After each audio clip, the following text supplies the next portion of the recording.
हाँ जी, नमस्कार, स्वागत और अभिनंदन आप सभी का। ऐसा उम्मीद है आप सब मस्त हैं और अपनी तैयारी में व्यस्त हैं। आइए शुरू करते हैं आज का हमारा सेशन।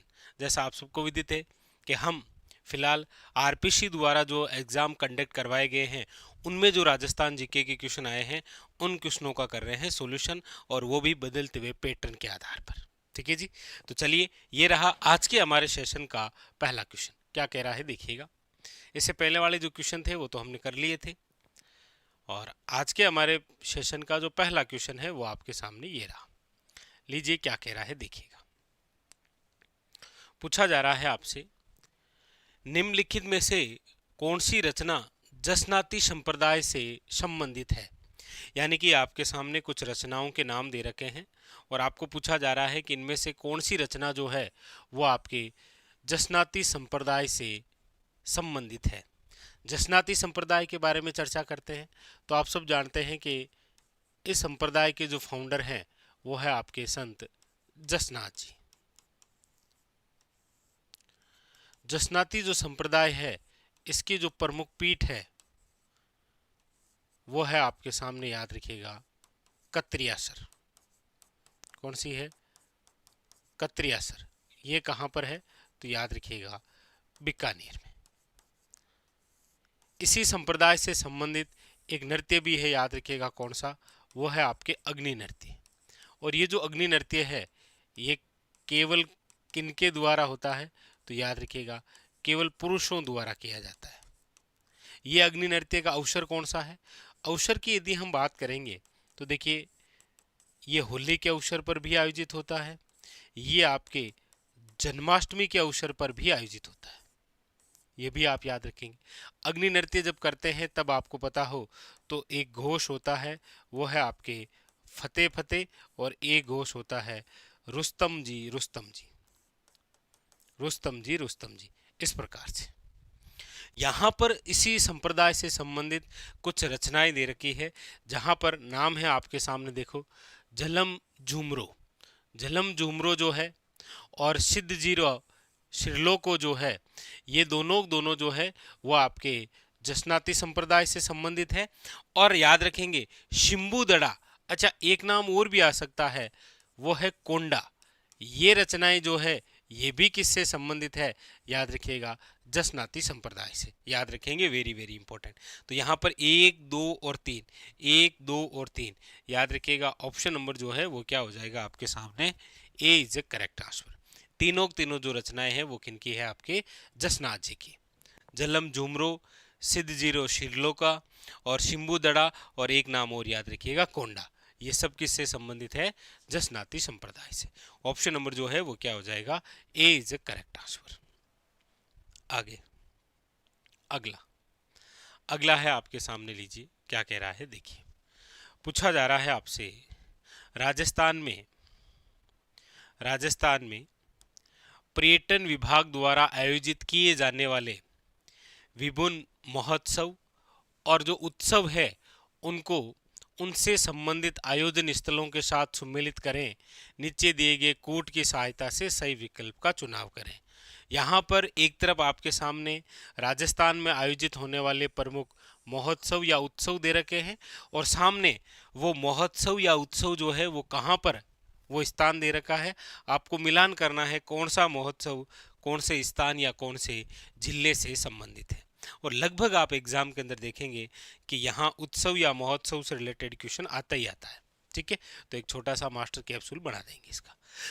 देखिए, मरु महोत्सव, तीन तो देखिए मैं एक साथ लिख देता हूं, बहुत खास है वो।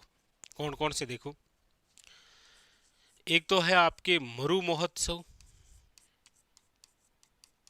कंफ्यूजन वाले। एक है आपके, याद रखिएगा, थार महोत्सव, और एक है आपके ऊंट महोत्सव। ये तीन। आपको पूछा जाए राजस्थान में आयोजित प्रथम जो महोत्सव है वो तो कौन सा है? ऊंट महोत्सव, और ये आपके जनवरी माह के अंदर आयोजित होता है बीकानेर में। थार महोत्सव जो है वो आपके कहाँ पर आयोजित होता है? बाड़मेर के अंदर। और मरु महोत्सव जो है वो आपके कहाँ पर आयोजित होता है? याद रखिएगा, जैसलमेर के अंदर। मतलब ये तीनों तो बेहद खास है। तो मरु महोत्सव जो है वो तो कहाँ पर है, जैसलमेर के अंदर। अच्छा देखिए, शीत महोत्सव हो या फिर आपके सामने ग्रीष्म महोत्सव हो, दोनों दोनों जो महोत्सव है वो आपके कहाँ पर आयोजित होते हैं, आप कहेंगे सर माउंट आबू के अंदर। फिर है मोमासर उत्सव, ये भी बड़ा यूनिक सा है, याद रखिएगा। मोमासर के अंदर भरता है ये है आपके बीकानेर के अंदर। तो बीकानेर में ऊंट महोत्सव भी है और मोमासर उत्सव भी है। मारवाड़ महोत्सव, जिसका एक अन्य नाम और है, इसे आप बोल सकते हैं मांड महोत्सव। मारवाड़ महोत्सव या मांड महोत्सव, इसका आयोजन जहां होता है वो जिला है आपके जोधपुर। मतलब जो सामने है वो बिल्कुल सही है, मतलब 1 2 3 4 ऑप्शन नंबर है आपके सामने, याद रखिएगा। यहाँ पर वो हो जाएगा 4 इज ए करेक्ट आंसर। 4 जो है वो क्या है, करेक्ट आंसर। आगे अगला अगला है, लीजिए। और आजकल आपको पता ही है, देखिए बदलते हुए पैटर्न के आधार पर सबसे पहले हमने देखा, देखो कथन दिए और पूछ लिया कौन से सही हैं, फिर दे दिया आपके सामने मिलान करने वाला इस प्रकार से। अब आपके सामने दुर्गों से संबंधित इस प्रकार से क्वेश्चन पूछने लग गया है वो, कि एक तरफ तो किलों या दुर्ग का नाम देता है और एक तरफ वो दुर्ग कौन सी श्रेणी का है, मतलब वो किसी पहाड़ी पर है या किसी रेगिस्तान में है या किसी दो नदियों के संगम पर है या फिर चारों ओर आपके परकोटा है या फिर चारों ओर खाई है, इस प्रकार से अलग अलग श्रेणियों के। अब यहाँ पर पूछा जा रहा है कि निम्न में से कौन सा युग्म जो है वो सुमेलित नहीं है, मतलब एक जो है वो यहाँ पर गलत दे रखा है, आपको पहचानना है वो गलत कौन सा है। देखिए गिरि दुर्ग सामने दे रखा है शिवाना। शिवाना जो दुर्ग है वो है आपके, याद रखिएगा, बालोतरा के अंदर। और हम पढ़ते भी हैं कि शिवाना जो है, आप देखेंगे तो ये एक पहाड़ी पर ही है। कौन सी, आप कहेंगे सर हल्देश्वर की पहाड़ी पर। कौन सी पहाड़ी पर बना हुआ है ये, हल्देश्वर की पहाड़ी पर बना हुआ है। तो यहाँ तो कोई दिक्कत है नहीं, सही है। स्थल दुर्ग चौमुहागढ़, या इसे आप बोलते हैं चौमुखागढ़, ये आपके कहाँ पर है, तो आप कहेंगे सर जयपुर में है। ये स्थल दुर्ग ही है, भूभाग पर ही है। फिर है धानवंत दुर्ग और सामने है मांडलगढ़। आप कहेंगे नहीं सर, धानवंत दुर्ग का मतलब होता है ऐसा किला जो किसी रेगिस्तान या फिर कहाँ बना हुआ हो, मरुस्थल में बना हुआ हो, उस किले को धानवंत दुर्ग कहते हैं। अब मांडलगढ़ का जो किला है वो बना हुआ है भीलवाड़ा के अंदर, याद रखिएगा कहाँ पर है, भीलवाड़ा में, और ये एक गिरि दुर्ग है। जबकि धानवंत दुर्ग के एग्जाम्पल यदि आप देखेंगे तो देखो जैसलमेर का सोनार किला है, बीकानेर का जूनागढ़ किला है, नागौर का आई छतरपुर दुर्ग है। ये जो किले हैं ये आपके सारे के सारे क्या है, धानवंत दुर्ग। मतलब यहाँ पर जो है ऑप्शन नंबर जो गलत दे रखा है वो 3 नंबर जो है वो गलत दे रखा है। बाकी उदक दुर्ग याद रखेंगे, गागरोन ये सही है, मतलब 1 सही है, 2 सही है, 4 सही है, लेकिन 3 नंबर जो है वो गलत है, याद रखिएगा। ठीक है, अगला देखिए, अगला क्या कह रहा है। अगला है आपके सामने, निम्नलिखित में से कौन सा राजस्थान में प्रयुक्त होने वाला घन वाद्य नहीं है, यानी ऐसा कौन सा है जो कि घन वाद्य नहीं है। देखिए हम वाद्य यंत्रों की बात करते हैं तो हम एक तो पढ़ते हैं तत्वाद्य यंत्र। तत्वाद्य यंत्र का मतलब होता है ऐसे वाद्य यंत्र जिसमें तारों के माध्यम से स्वर उत्पन्न होते हैं, वो तत् है। फिर हम पढ़ते हैं सुशीर। सुशीर वाद्य यंत्र का मतलब है जिसमें फूंक मारने पर या हवा के माध्यम से स्वर उत्पन्न होते हैं। फिर हम पढ़ते हैं घन। घन का मतलब होता है ऐसे वाद्य यंत्र जो धातु से बन रखे हैं और जिन पर आघात करने पर आवाज आती है। और एक हम पढ़ते हैं औनद। औनद का मतलब होता है ऐसे वाद्य यंत्र जो चमड़े से मंडे हुए होते हैं और जिन पर आघात करने पर आवाज आती है। तो आप कहेंगे सर यहाँ पर झांझ, आप देखेंगे तो अक्सर आप पढ़ते भी होंगे कि झांझ नामक जो वाद्य यंत्र है वो आपके कच्छी घोड़ी नृत्य के अंदर प्रयोग करते हैं और ये मंजीरे का बड़ा रूप है। मंजीरा जिंजा जगह ना पकिया करा, आप देखा ना अक्सर जागना महीने बजाए करे, वो धातु से बन रखे होते हैं। मतलब यहाँ पर झांझ जो है वो तो क्या है, एक घनवाद्य यंत्र है, लेकिन हमें पूछा नहीं है। थाली थे जानो जो धातु से बन रखी होती है, जिस पर आघात करेंगे तो आवाज आएगी। मंजीरा अभी हमने कही था जागरण के अंदर, ये भी क्या है, घन। तो फिर बचा ऑप्शन केवल एक ही है, वो है खंजरी। खंजरी याद रखिएगा किस प्रकार का वाद्य यंत्र है, ये आप सारे के सारे विद्यार्थी कमेंट करके बताएंगे। ऑप्शन आपके सामने ये रहे चार, चार है, मैंने आपको समझा दिए कैसे होते हैं ये। इसका जो आंसर है वो आप कमेंट बॉक्स में बताइए, ठीक है। चलिए अगला है आपके सामने, लीजिए। पूछा जा रहा है मल्लुके का मेला किस क्षेत्र से संबंधित है। ये एक मेला बताइए, मल्लुके का मेला। देखिए मल्लुके का मेला जो है वो संबंधित है, आपके याद रखिएगा, नरसिंह जयंती से संबंधित, नरसिंह जयंती से संबंधित, वेरी वेरी इंपॉर्टेंट। और ये जिस क्षेत्र से संबंधित है वो है, याद रखिएगा, आपके सामने ऑप्शन नंबर है C is the correct answer, Marwar. Marwar के एक महाराजा थे जिनका नाम था महाराजा अभय सिंह। अभय सिंह के समय वो गुजरात से लाते हैं नरसिंह जी का मुकोटा। आप इस प्रकार से जानकारियां पढ़ते होंगे। फिर ये जो मल्लुक है या मल्लुका जो है, ये शब्द किसके लिए प्रयोग किया गया है, याद रखिएगा, ये शब्द प्रयोग में लिया गया है हिरण्यकश्यप के लिए, हिरण्यकश्यप के लिए, कि भाग मल्लू को डाकी आयो। ये किसके लिए शब्द है, हिरण्यकश्यप के लिए।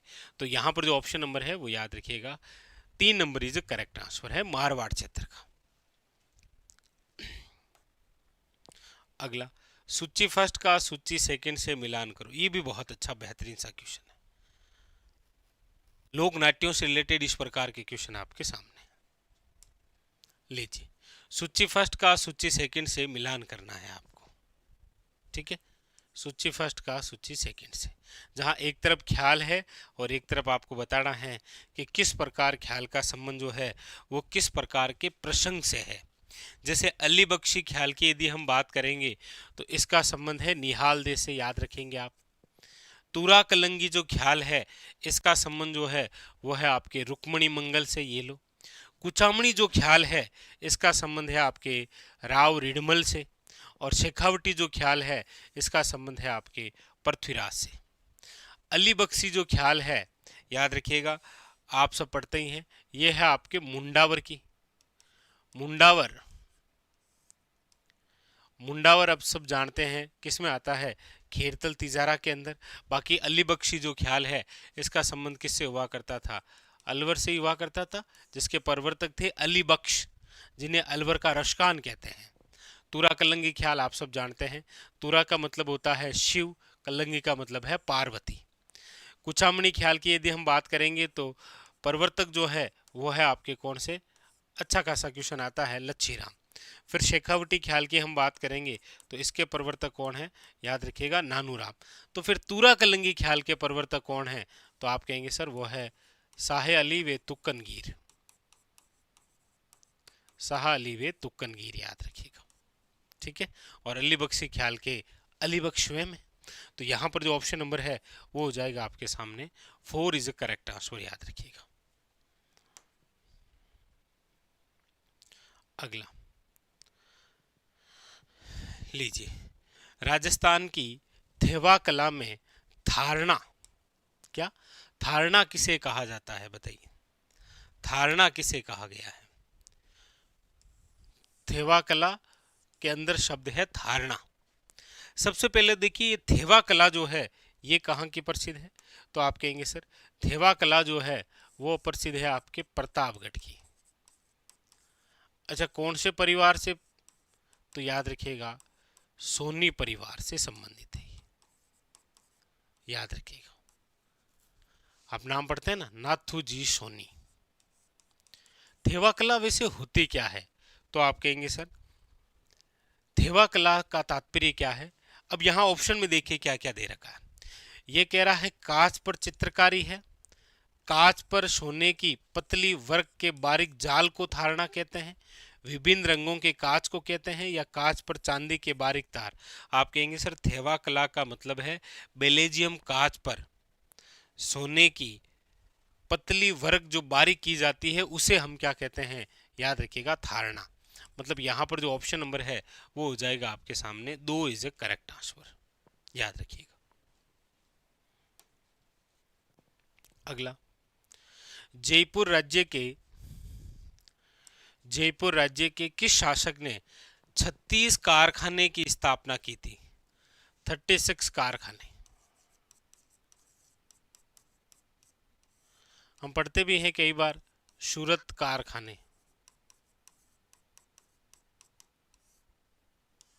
और 36 कारखाने स्थापित करने वाले जो व्यक्ति हैं उनका नाम है, याद रखिएगा, महाराजा सवाई जयसिंह। क्योंकि महाराजा जो सवाई जयसिंह है, इन्होंने जयपुर में कला को, संस्कृति को, इन सब को अलग अलग क्षेत्र में बढ़ावा देने के लिए कितने कारखाने स्थापित करवाए थे? याद रखिएगा, 36 कारखाने। तो बहुत अच्छा क्वेश्चन है ये। अगला लीजिए, क्या पूछा जा रहा है, देखिए। पूछा जा रहा है आपसे कि राजस्थान के किस मंदिर परिसर में लोंगेवाले के युद्ध की स्मृति में विजय स्तंभ बनाया गया है? बताइए, किस मंदिर परिसर में लोंगेवाले की लड़ाई? आता भी है एग्जाम के अंदर कई बार, लोंगेवाले की लड़ाई जो है वो लड़ी गई थी। इसमें लोंगेवाला स्थान कहाँ पर है? याद रखिएगा, जैसलमेर के अंदर। लोंगेवाले का युद्ध आप सब जानते ही हैं, ये भारत पाक का युद्ध था। अब इस विजय के याद में एक विक्ट्री टावर बनाया था, कौन से मंदिर में बनाया था? तो मेरे हिसाब से कहीं कोई दिक्कत है नहीं, क्योंकि लोंगेवाले की लड़ाई है। और कौन सी माता? याद रखिएगा, तनोट माता का मंदिर। तनोट माता आप सब जानते ही हैं, हमारे राजस्थान में थार की वैष्णो देवी कहलाती है। ये थार की वैष्णो देवी, थार की वैष्णो देवी तो है ही, साथ में याद रखिएगा बीएसएफ के जवानों की भी क्या है, या फिर सैनिकों की कुलदेवी है ये, सैनिकों की कुलदेवी। इस मंदिर का पुजारी आज भी बीएसएफ का जवान ही होता है। तो याद रखेंगे, यहाँ पर जो ऑप्शन नंबर है वो है आपके 2 इज करेक्ट आंसर। अब विजय स्तंभ की बात हुई है, तो देखिए राजस्थान का जो प्रथम विजय स्तंभ है, राजस्थान का प्रथम जो विजय स्तंभ है वो आपके कहां पर? तो याद रखिएगा, राजस्थान का जो प्रथम विजय स्तंभ बना वो है आपके भीमलाट। भीमलाट जो है वो कहां पर है आपके? याद रखिएगा, बयाना के अंदर। इसका निर्माण जो है वो करवाया था विष्णुवर्धन वरिक ने, याद रखिएगा। इसलिए आपको कई बार पूछा भी जाता है कि बयाना में कौन सा वंश हुआ है? वरिक वंश। और ये निर्माण हुआ है समुद्रगुप्त काल के समय, यानी समुद्रगुप्त गुप्त काल के समय। तो यहां पर तो जो पूछा गया ऑप्शन नंबर क्या हो जाएगा? याद रखिएगा 2 नंबर जो है वो हो जाएगा आपके सामने करेक्ट आंसर। तो आप कमेंट करके बताएंगे क्या राजस्थान का दूसरा विजय स्तंभ कहां पर है? देखिए, आपके लिए भी प्रतिदिन एक दो क्वेश्चन में पूछूंगा। राजस्थान का दूसरा विजय स्तंभ कहां पर है, ये कमेंट करके बताइएगा। राजस्थान का दूसरा विजय स्तंभ जो है वो आपके कहां पर है? अगला है आपके सामने, लीजिए क्या पूछा जा रहा है। अगला है कि यमुना स्नान, आंख मिचोली। देखो, यमुना स्नान, आंख मिचोली, हिंडोला, जन्माष्टमी, अन्नकूट उत्सवों के चित्र राजस्थान की किस चित्रकला शैली से संबंधित है? मेरे हिसाब से कहीं कोई ज़्यादा दिक्कत है नहीं, क्योंकि यहाँ पर आप देखेंगे तो देखो प्रमुख रूप से एक बिंदु दे रखा है, अन्नकूट उत्सव या अन्नकूट महोत्सव। कौन सा है? अन्नकूट महोत्सव। अन्नकूट महोत्सव की हम बात करते हैं तो इसे कहा जाता है, याद रखिएगा, भिल्लों की लूट। अन्नकूट महोत्सव को क्या कहते हैं?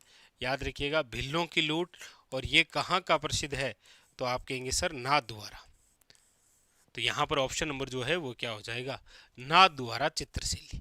नाथद्वारा चित्रशैली के अंदर याद रखिएगा 2 महिला चित्रकार है, इनका नाम आप जरूर याद रखेंगे।